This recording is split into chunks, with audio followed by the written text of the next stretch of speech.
안녕하세요, 하마트님. 저는 남편과 시어머니만 좋은 일을 시킬 뻔했어요. 그리고 저랑 아이는 아무것도 모르는 곳으로 가서 힘들게 살 뻔했지만 좋은 분들의 도움을 받아 남편과 시어머니의 계획을 산산조각 내줬습니다. 내가 올바르게 산다고 해서 남도 나처럼 사는 건 아니더라고요. 그걸 보며 저는 또 한 번 인생에 대해 알게 됐죠. 이 채널에 계신 분들을 보면 저보다 연세가 더 많은 분들도, 저보다 나이가 어린 분들도 계실 테지만 제 사연을 들으면서 역시 사람 조심해야겠다라는 생각을 다시 한번 하셨으면 좋겠네요. 저랑 남편은 둘 다 아버지 없이 홀어머니 가정에서 자랐어요. 저희 친정아버지는 제가 대학생 때 갑작스러운 사고로 돌아가셨죠. 남편 또한 저희 친정아버지처럼 사고 때문에 세상을 떠났다고 얘기를 하더라고요. 사실 제 주변에서는 한부모 가정인 곳이 많지 않았어요. 근데 남편과 저는 아버지가 없다는 아픔에 공통점이 있어서 그런가 금방 마음을 나누게 됐고 통하는 부분도 많았습니다.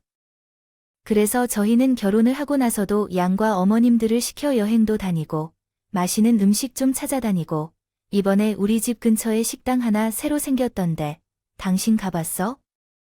그 부동산 자리 없어지고 중국집 들어온 것 거기 맛있다고 하던데. 가끔은 줄 서서 먹는 거 같더라. 내일 가볼까? 당신 내일 시간 돼? 장모님 시간 되는지 어떻게 보고 내일 같이 가던 거 하자.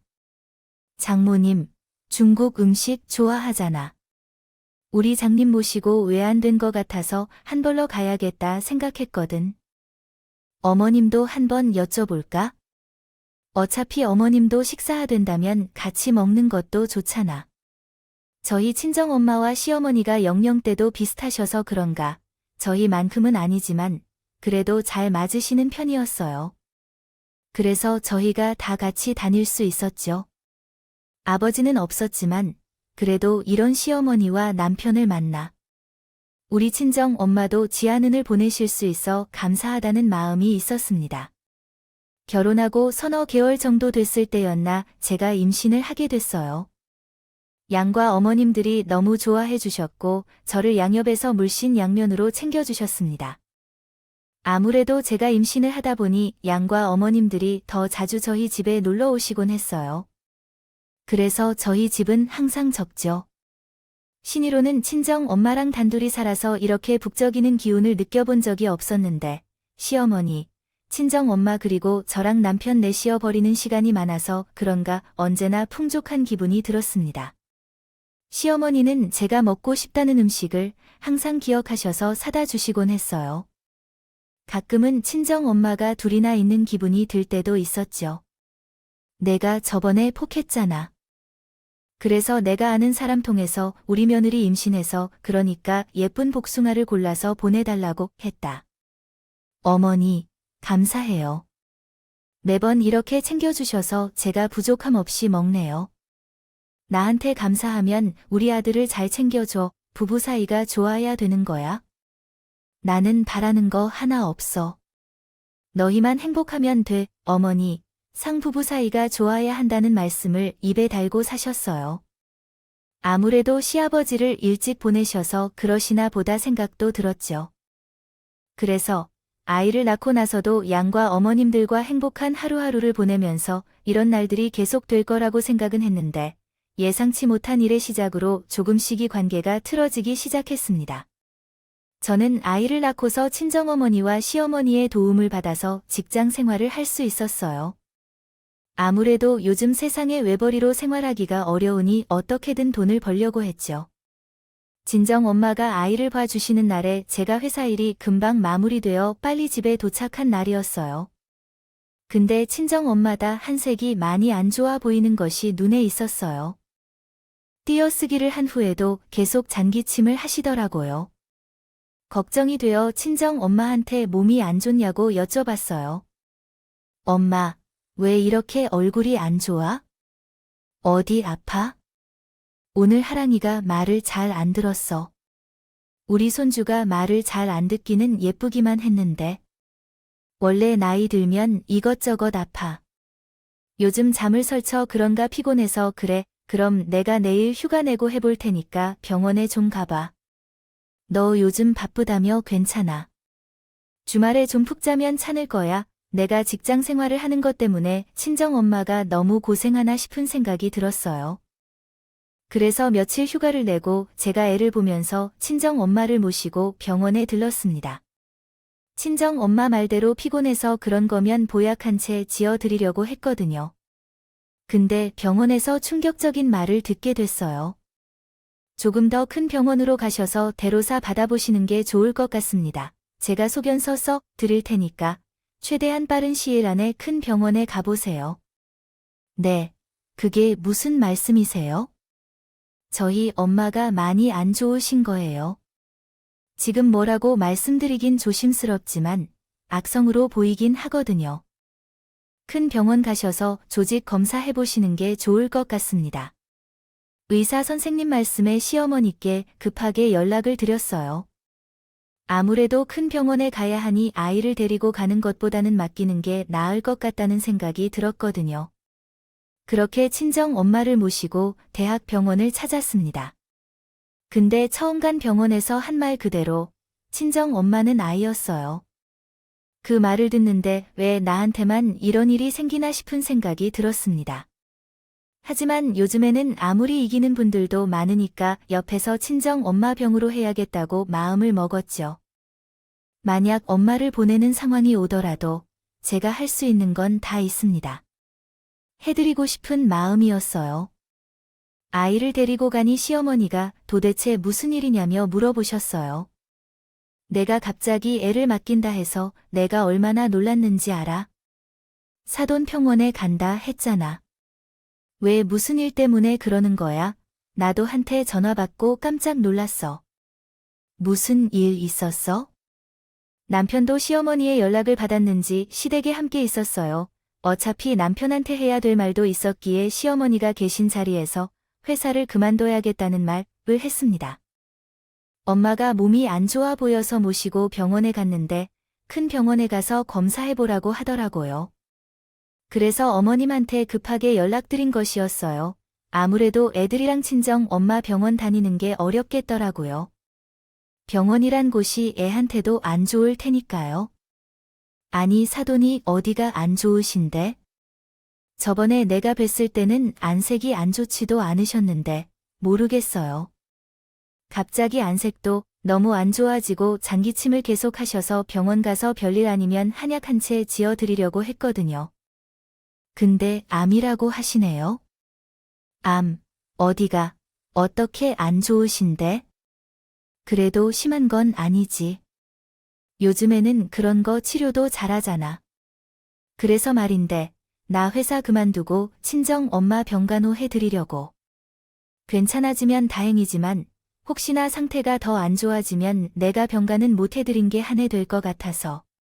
남편은 제 말을 잠자고 듣고만 있었고 시어머니가 옆에서 당연한 소리라고 해줬어요. 당연하지. 지금 사돈 건강이 안 좋다고 하시는데. 무슨 정신으로 회사를 다니겠어? 그리고 돈이야 나중에 벌면 되는 거지. 아니, 이게 무슨 일이니? 대체 제가 물끄러미 남편을 쳐다보니 남편이 저를 꼭 안아주며 한마디 하더라고요. 아, 당연하지. 내가 도와줄 수 있는 일이 있으면 언제든지 얘기해줘. 그래, 손주 걱정은 하지도 마라. 내가 다 알아서 해줄 테니까. 남편과 시어머니가 친정엄마 병간호에 신경 쓰라고 말해주는 게 얼마나 고마웠는지 몰라요. 심지어 시어머니는 저희 아들도 걱정하지 말라고 하시더라고요. 그렇게 저는 시어머니와 남편의 지지를 받으며 친정엄마의 병가 노래하기 시작했어요. 빨리 자리를 털고 일어나면 한제 바람과 달리 친정엄마는 6개월 정도 제 옆에 계신 아빠 곁으로 가셨습니다. 지금 생각해도 회사를 그만두고 엄마 옆에서 병간호한 건 잘한 일이라고 생각해요. 만약 회사를 다니는 도중에 엄마를 보내게 됐으면 마음의 짐이 컸을 것 같거든요. 엄마를 보내고 나서 저랑 남편은 시어머니가 계신 동네로 이사를 갔어요. 비슷한 동네에 있긴 하지만 이제는 시어머니만 계신 상인이겠다 생각이 들었거든요. 이제 시어머니를 우리 엄마라 생각하고 모셔야겠다는 생각에 어머님 집 근처로 이사를 갔는데 그때부터 시어머니가 저를 대하는 태도가 변하기 시작했습니다.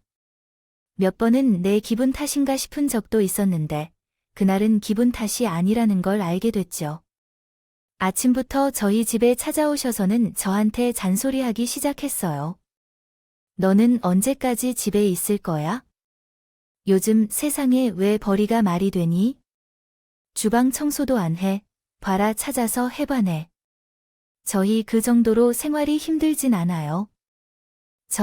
절약해서 사는 거 잘 아시잖아요. 아니, 언제까지 우리 아들이 힘들게 벌어다 주는 돈으로 핑가핑가 노리려고? 그리고 너, 보험 같은 건 잘 드러났지 뭐. 기본적인 것들은 드러났죠. 근데 갑자기 그건 왜요? 암 같은 건 유전이라고 하잖아. 너도 혹시 암 걸리면 어쩌니? 남겨진 가족들을 위해서 돈이라도 주고 가야지 안 그래? 휴, 괜히 우리 장손이 너한테 그런 거 받아서 나중에 암 걸리는 거 아닌지. 모르겠다. 어떻게 그렇게 말씀하실 수가 있어요? 어떻게든 그냥 넘기라고 했는데 도저히 참을 수가 없네요. 시어머니는 제 한계를 시험하듯이 매번 저의 신경을 긁으셨다. 그 대놓고 아라는 말도 하신 적이 있었죠. 왜 사람들이 고부 갈등으로 이혼하는지 알겠더라고요. 저도 남편한테 어머님이랑 연을 끊던지 나랑 이혼을 하든지 선택하라고 꽤 소리를 지르고 싶었지만 내가 한부모로 살면서 얼마나 속쓰리는 일을 많이 당했는지 알기에 우리 애한테는 그런 일을 겪게 하고 싶지 않다는 생각 하나로 제가 처음엔 버럭하고 그 뒤로는 별말 안 해서 그런가 어머니는 저희 애가 있는 앞에서도 제 욕을 하기 시작했어요. 우리 손주는 멍청한 엄마 닮으면 안 돼. 다른 엄마들은 애도 키우면서 돈도 버는데 너희 엄마는 멍청해서 돈 쓸 줄밖에 모르잖아. 저랑 단둘이 있을 때 저를 긁는 것만으로도 모자 자라서 이제는 제 아들한테 저를 깎아내리기 시작하는 모습에 그 자리에서 시어머니한테 소리를 질러 버렸어요. 어머니, 지금 애 앞에서 뭐 하는 거예요? 어떻게 애 앞에서 엄마가 멍청하단 말을 해요? 지금 그게 할 말이에요. 지금 당신 뭐 하는 거야? 애 옆에서 할머니한테 소리 지키는 건 그건 잘하는 행동이야. 남편은 시어머니가 저한테 하는 말에 대해서는 한마디도 안 하고 있더니 제가 시어머니한테 성질 부리니 저보고 뭐 하는 짓이냐며 소리를 지르더라. 그래서 저도 지지 않고 얘기했죠. 어머님이 아까 나한테 하는 소리 못 들었어.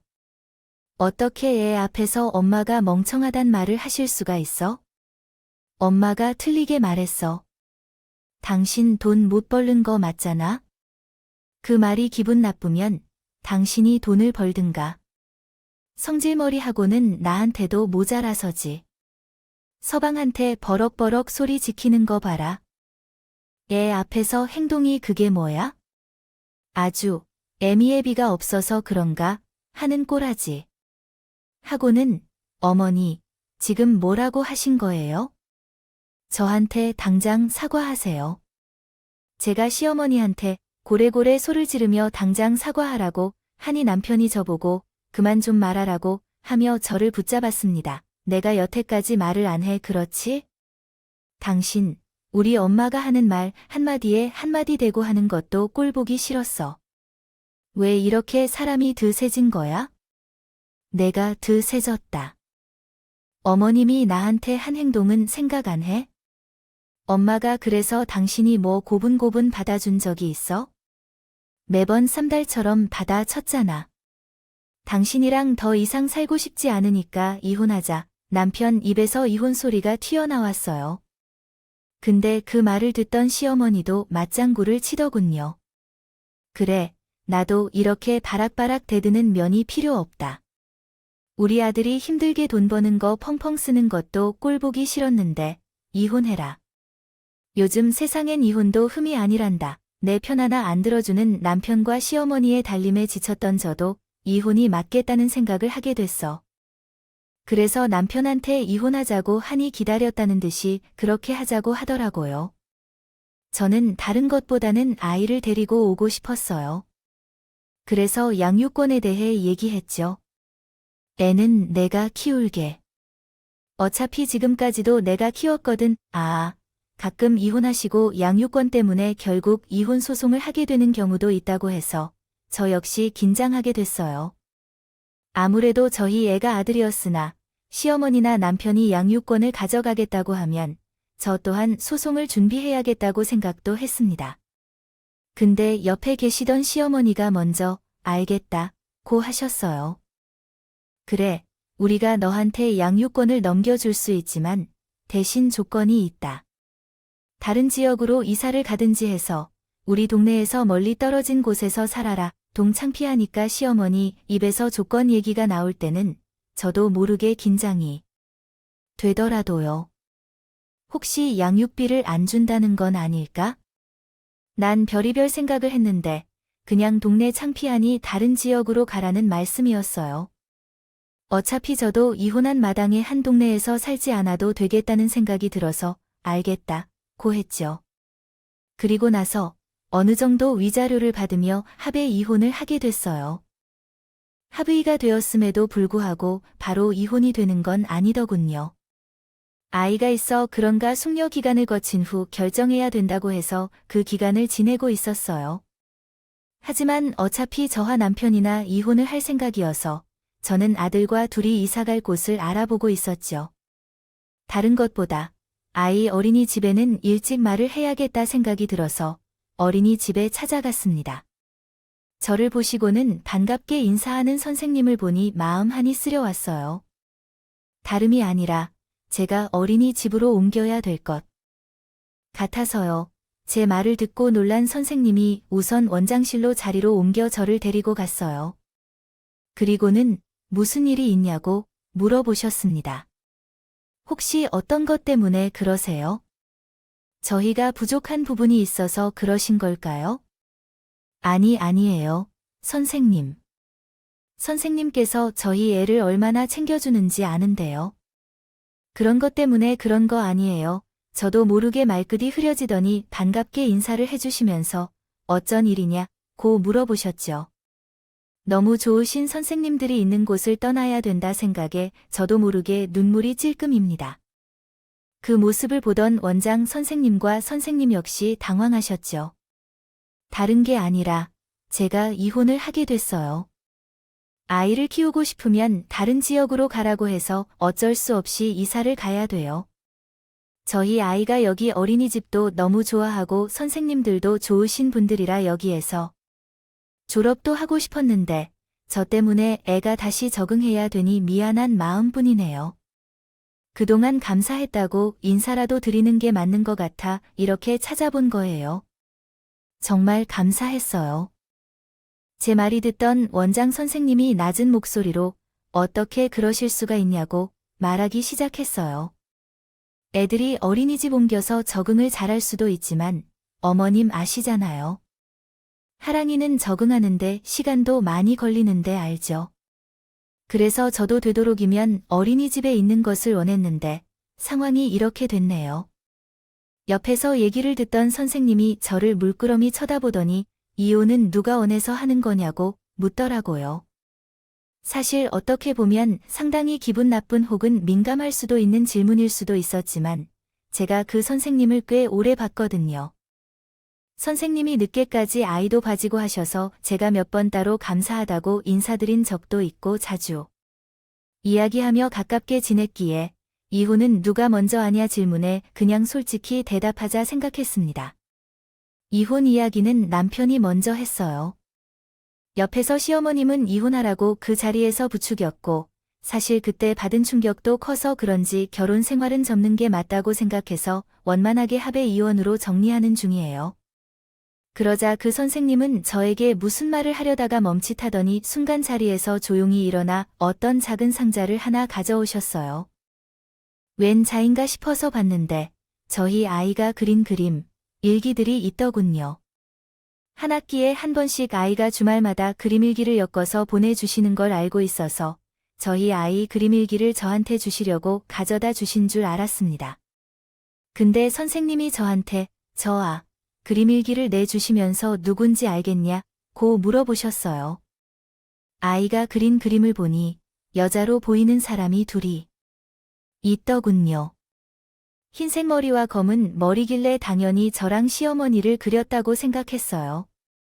그래서 저도 그렇게 말씀드렸죠. 그림을 보니 아무래도 저랑 저희 시어머니 그린 것 같은데, 그러자 선생님은 제 눈치를 쓱 보시더니 제가 애들은 많이 봐왔지만 애들 관찰력이 어른들보다 더 뛰어나거든요. 제가 볼 땐 그림이 많이 이상하긴 해서요. 제가 하랑이 어머님을 오래 봤잖아요. 다시 한번 그림을 찬찬히 살펴보실래요? 하는 겁니다. 그래서 상자에서 그림을 모두 꺼내요. 천천히 살펴보는데 뭔가 이상한 부분들이 보이더군요. 그림 속에 있는 검은색 여자 머리는 단발이었다. 악에 칠했어요. 저는 긴 머리였는데 왜 그림은 단발로 했는지 의문이 들었죠. 그 순간 저희 아이 선생님이 들려준 이야기는 충격적이었습니다. 저도 처음엔 그런 줄 알았어요. 아직 저희 반 아이들은 한글을 쓰지 못하다 보니 어떤 그림을 그린 건지 물어보거든요.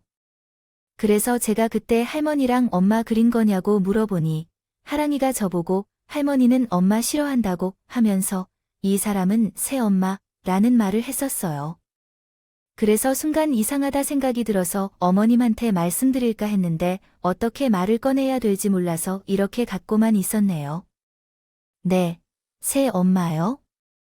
아니, 그게 무슨... 당황하는 저한테 원장 선생님은 제 손을 잡으시더니 저한테 그러시는 겁니다. 저희가 정말 다양한 한부모를 상대해봐서 웬만하면 가정일에는 참견하지 말자고 서늘거든요. 근데 하랑 어머니는 그동안 우리 선생님들께 무척 잘해주시기도 했고 다들 하랑이 어머님 칭찬이 찾아 있어요. 주제 넘는 것도 알고 무 보일 수도 있지만 말씀은 드리는 게 맞을 듯 싶어서요. 그러면서 사진 하나를 보여주셨어요. 화면을 찍은 사진. 같았는데 남편 옆에는 어떤 단발 여자가 있었습니다. 원장 선생님이 건네주시는 핸드폰에 있는 사진들을 계속해서 넘겨보는데 너무 충격이었습니다. 그 사진을 눈으로 보기 전까지는 설란 생각이 계속 있었거든요. 근데 원장님이 내준 사진 속에 있는 남자는 제 남편이 맞았고 아이 그림 속에 있는 사람처럼 머리가 눈에 띄었습니다. 이걸 어떻게 해야 되나라는 생각이 들었는데 원장 선생님이 저보고 조심스럽게 말을 꺼내기 시작했어요. 신뢰되는 질문이라는 건 알지만 혹시 이혼이 아직 진행 중이시라면 제가 알고 있는 변호사분도 계신데 소개해 드릴게요. 그때 저는 태어나 처음으로 소송이란 소리를 들었고 한순간에 다 뒤집어졌습니다. 소이요. 소송은 생각해 보지도 못했는데 사실 너무 가정사인 부분이라 전화 선생님이나 알고 있는데도 불구하고 말씀을 못 드렸었어요. 근데 어머님처럼 착한 분한테 이러는 건 아닌 것 같다 생각에 저희가 도와드릴 수 있는 부분들은 도와드리고 싶었어요. 원장 선생님의 말을 듣는데 저도 이렇게 된 거 이혼 소송으로 진행해야겠다 생각이 들었습니다. 사실 아이한테 더 피해가 생길 것 같아서 조용히 합의로 한 것이었거든요. 근데 남편이 바람핀 상황도 알게 됐는데 누구 좋으라고 조용히 이혼을 해주겠어요? 그래서 그 자리에서 원장 선생님께 변호사분을 소개받을 수 있냐고 물어봤죠. 그렇게 말씀해 주셔서 감사해요. 혹시 괜찮으시면 제가 그 변호사분을 만나봐도 괜찮을까요? 제 두 눈으로 남편이 어떤 짓을 하고 있었는지 봤는데 그냥 넘어갈 수 없을 것 같아서요. 제 한마디에 원장 선생님과 선생님은 박수까지 치며 본인들도 도와주겠다 하셨어요. 그리고 그 자리에서 바로 변호사분께 전화를 거셨습니다. 저는 원장 선생님이 아는 변호사가 누군가 했더니 본인 여동생이라고 하시더군요. 이혼 전문 변호사라고 하면서 잘해줄 거라고 든든한 기분이 들었어요. 친정아버지 다음에 친정어머니를 보내고 나니 저한테 남는 건 제 아이뿐이라고 생각했거든요. 근데 세상 사는 게 그게 아니더라고요. 가족보다 더 따뜻한 사람도 많고 남보다 못한 가족도 있고 제가 몰라서 그러지. 제 옆에 좋은 분들이 계셨더라고요. 다음날 변호사분을 만나기로 약속을 잡은 후 저는 아이를 데리고 어린이집에 나왔습니다. 문득 아들한테 그 단발머리 여자에 대해 물어봐야겠다 생각이 들어서 아들한테 조심스럽게 말을 꺼내기 시작했죠.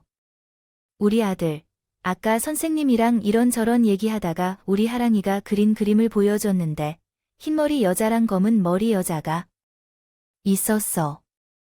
갈겨한다고 엄마는 돈도 못 벌고 말도 안 듣는 엄마로 말하지 않을 수 없어. 혹 누구 그린 건지 물어봐도 돼?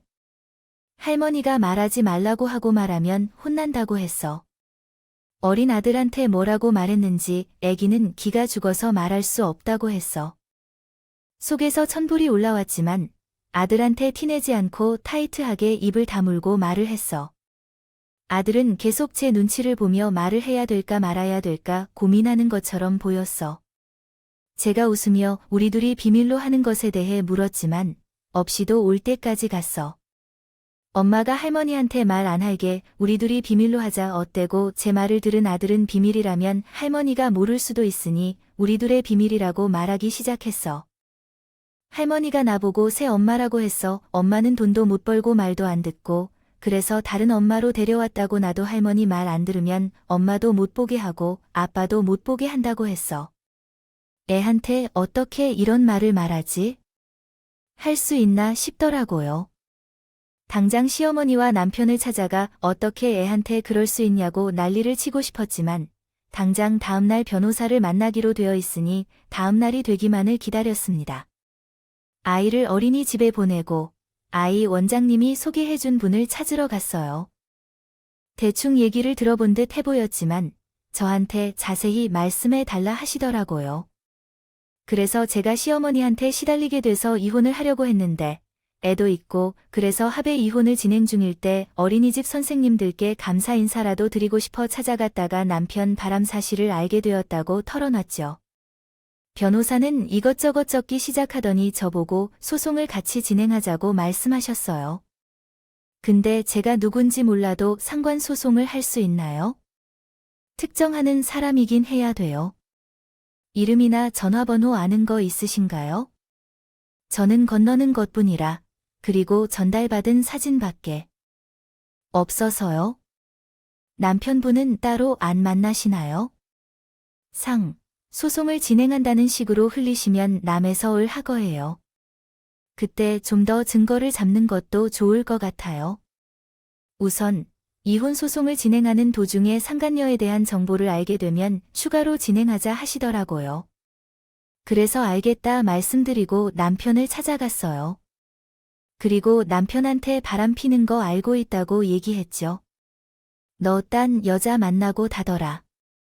그 여자도 너 아직 한 거 알아. 내가 그 여자한테 상관 소송할 테니까 너 각오해. 뭐 너랑 나랑 어차피 이혼하기로 했잖아. 근데 무슨 상관 소송 이야기 하지 마. 너 내 아들도 데리고 다니면서 그 여자 만나고 다녔더라면 갓난쟁이도 아닌데 간도 크지. 그 여자한테도 마음의 준비 단단히 하라고 말해. 제 말을 듣고 있던 남편이 갑자기 저를 붙잡고는 제발 상간녀 소송만 하지 말아달라. 빌더. 그 사람 새로 회사에 들어갔진 않은 말이야. 괜히 그런 소문하면 어떡해? 그럼 그 여자한테 사과라도 받아야 되겠으니 당장 전화번호 보내 안 그러면 그 직장 가서 난리 칠 테니까. 남편은 알겠다고 하며 저한테 그 상간녀 전화번호를 알려어요. 저는 즉시 변호사 분께 보내드렸죠. 남편은 제발 소송은 하지 말아달라고 하며 비는데 참 기가 막히더군요. 우리 아들이 이런 아빠를 닮으면 어쩌나 싶은 생각이 들었는데 남편이 시어머니한테 이 상황을 말했는지 시어머니가 저한테 오셔서는 충격적인 말을 쏟아내기 시작했습니다. 내가 우리 아들한테 가서 무슨 상소 다 난리쳤다며 남자가 다른 여자도 좀 만나고 그러는 거지 뭘 그런 거 가지고 난리야. 내 남편도 그렇게 여자 만나고 다녔어도 나는 그런 거 한 번 한 적이 없어. 아버님이 어머님이랑 결혼한 도중에 다른 여자를 만나고 다니셨다고 그래? 원래 남자들은 그런 거야. 그리고 어차피 너 이혼도 하기로 다 됐잖아. 근데 왜 난리를 부려? 남편도 예전에 저보고 사고로 아버지를 잃었다 했거든요. 근데 본인도 창피해서 그렇게 말했던 것이었고요. 사실은 시아버지가 바람나서 도망가서 아버지 없이 시어머니랑 살았다는 것을 이날 알게 됐어요.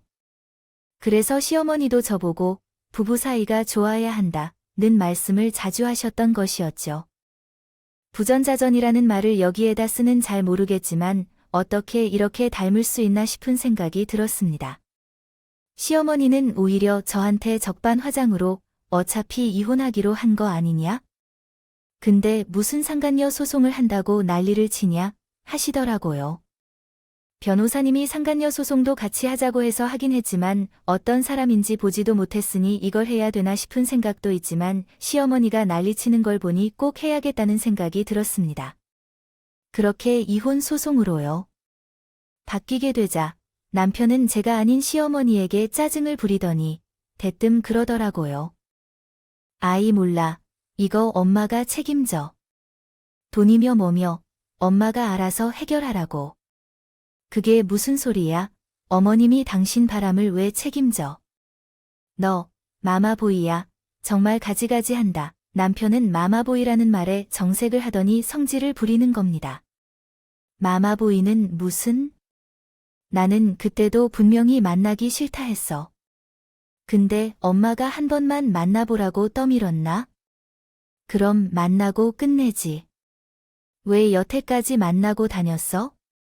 사진까지 찍히면서 칠칠치 못한 뒤 잘못이지. 왜 나한테 뒤집어 씌워? 알고 보니 시어머니가 새로운 며느리 들이려고 소개를 해준 것이었더라고요. 그러거나 말거나 이제 누군지도 알았고 그날부터 모조리 다 뒤집어 놓았습니다. 물론 상간녀 소송도 들어갔죠.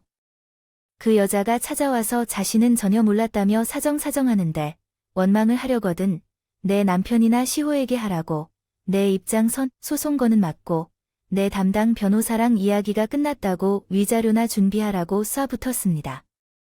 소송으로 들어가니 시댁이 발칵 뒤집어졌네 봐요. 시어머님도 난리가 났더군요. 이혼 소송, 내가 돈을 더 뜯어가려고 작정을 했구나. 애 생각은 안 하냐? 내가 우리 손주 생각해서 위자료랑 양육비도 준다고 한 거야. 근데 그 은혜도 모르고 이혼 소송. 너 이혼 소송하면 우리가 말한 돈도 못 받아. 애 생각은 어머니나 남편이 안 한 거죠. 어떻게 애한테 새 엄마이 뭐니 그런 말 할 수가 있어요? 내 아들이 잘나서 새 장가를 들겠다. 내가 뭔든 난리야. 너 다 된 밥에 코발트를 생각하기만 해봐. 우리 아들이 너 아니었으면 더 좋은 여자 만나 떵떵거리며 살았어. 그 여자도 어머님이랑 남편이랑 이혼한 척 속이고 만난 거 이제 다 알아요. 제가 싹 다 얘기했거든요. 아, 거기에서도 뭐 하나 날아갈 거예요. 열. 받았는지 손해배상 청구한다고 했거든요. 시어머니는 제가 하는 말을 듣고 어안이 벙벙한 얼굴로 저를 쳐다보길래 저는 비웃으며 그 자리를 나왔습니다. 더 이상 시어머니 얼굴을 보고 싶지도 않았거든요. 남편은 만나는 여자한테 무슨 말을 들은 건지 씩씩거리며 저를 찾아왔습니다. 어차피 당신이랑 나 이혼할 거잖아. 근데 이렇게까지 해야겠어? 도대체 그 사람한테 뭐라고 했길래 날도 안 만나겠다 그러는 거야? 그 여자한테 별말 안 했어. 아직 당신이랑 나랑 이혼 안 했다라고만 얘기했거든. 똑똑한 사람처럼 보이긴 했는데 둘 다 멍청하네. 네 우리 합에 이혼하기로 했잖아. 그럼 이혼한 거나 다름없는 거 아니야? 근데 내가 누굴 만나든지 당신이 무슨 상관이야? 남편은 억울한지 저한테 성질을 부리며 합에 이혼하기로 했으면서 왜 자기 일을 회방하는 식으로 말하는 거예요? 시어머니나 남편이나 자기들. 잘못한 건 생각도 못하는 모습에 기가 막혔습니다. 그래서 남편한테도 소송 준비하라고 얘기했죠. 아무리 생각해도 합의로 못 해줄 것 같아서 소송으로 바꿨어. 누구 좋으라고 합의를 해줘 뭐. 그거 우리 다 얘기된 거 아니야? 이제 와서 말을 바꾸면 어떡해? 적반하장도 유분수지.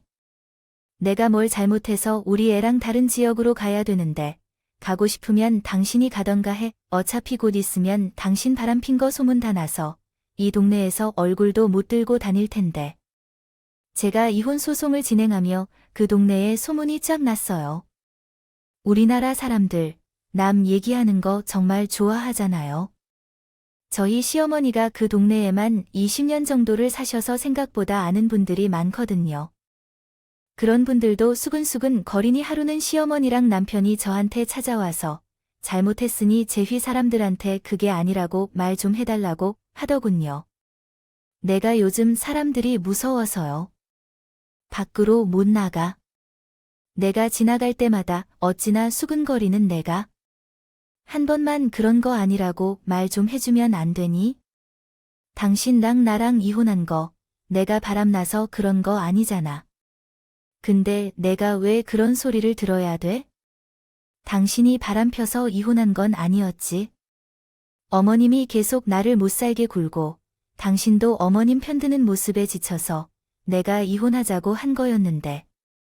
둘이서는 나랑 이혼시키고 새로운 며느리 들이려고 작정하고 있었잖아. 그럼 바람핀 거나 똑같은 거지. 뭐가 달라? 내가 생각이 짧았다. 내가 잘못했다고. 이렇게 빌게. 제발 동네 사람들한테만이라도 그런 거 아니라고 말 좀 해줘라. 내가 어디 나갈 수가 없어. 사람들이 날 보고 어찌나 뭐라고 하는지 몰라. 어제도 부동산 갔더니 그러는 거 아니라며 한 소리 하는데 내가 창피해서 앞으로 어떻게 여기서 지내냐? 그러게 왜 그러셨어요? 제가 아니라고 한데 사람들 믿겠어요. 벌써 어머님이 이혼도 안 한. 자식 세장금 보내려고 여자 소개시켜준 거 소문 다 났잖아요. 저보고 다른 지역 가서 살려고 했던 시어머니와 남편이 결국 도망치듯 이사를 가게 됐어요. 동네 어르신들이 가는 곳이야 뻔하잖아요. 그리고 그런 곳에서 소문도 금방 퍼지니 시어머니는 어떤 곳도 가지 못하게 되거든요. 남편이 처합이 이혼하면 주겠다고 했던 돈보다 약 2배 정도 더 많은 돈을 받고 소송을 마무리하게 됐어요. 그때 1,000이었는데 이번엔 1억 넘게 받았으니까요. 위자료가 크긴 했죠. 저는 이혼 후 근처에 작은 아파트 전세를 구했어요. 그리고 어린이집 원장님이 일자리를 하나 소개해 주셔서 돈도 벌기 시작했습니다. 남편 회사에도 결국 소문이 나서 지방에 있는 다른 회사로 이직했다 하더라고요. 참피는 못 속인다 해야 하는 건지 시아버지도 바람나서 집을 나갔을 거라고는 생각도 하지 못했어요. 근데 남편 또한 여자 때문에 이혼하자고 한 것 같다는 생각에 씁쓸함을 감출 수 없었습니다. 근데 가만 생각해보면 남편도 문제지만 옆에서 부채질한 전시모드 참 답이 없는 사람 같았습니다. 아마 지금 그 지방에서 새로운 며느리 감을 찾고 있을지도 모르지만 요즘 사람들이 여간 똑똑한 게 아니어서 잠깐은 만나더라도 결혼까지 하는 사람은 없을 것 같다 생각이 들어요. 그래도 사람이 작정하고 속이면 넘어갈 수밖에 없잖아요. 혹시 제 사연을 들으시는 분들 중에 아직 결혼을 하지 않으셨다면 조심도 조심하며 남자를 만나셨으면 하는 마음에 이렇게 제기를 되었네요.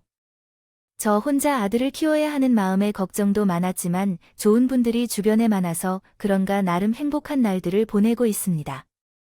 아이도 어린이집을 옮기지 않게 되어 그런가 밝게 지내고 있고 아빠와 같이 살지 않아서 빈자리를 느끼면 어떡하나 싶은 걱정도 있었지만 주변에서 부족함 없이 챙겨줘 그런가. 아직은 아빠의 빈자리를 많이 느끼고 있지는 않은 것 같아요. 어린이 원장 선생님과 저희 아이 담임 선생님이 아니었다면 저랑 아이는 아무도 없는 지방으로 내려가 적응하느라 힘든 시간을 보냈을지도 몰라요. 하지만 적절한 시기에 저를 도와주신 덕분에 저도 저희 아이도 비교적 힘들지 않은 시간을 보낼 수 있었죠. 이런 걸 보면 정말 인연이라는 건 어디서 어떻게 찾아올지 모르는 것이더라고요. 또 주변 사람들을 더 잘 챙기려고 노력 중이에요.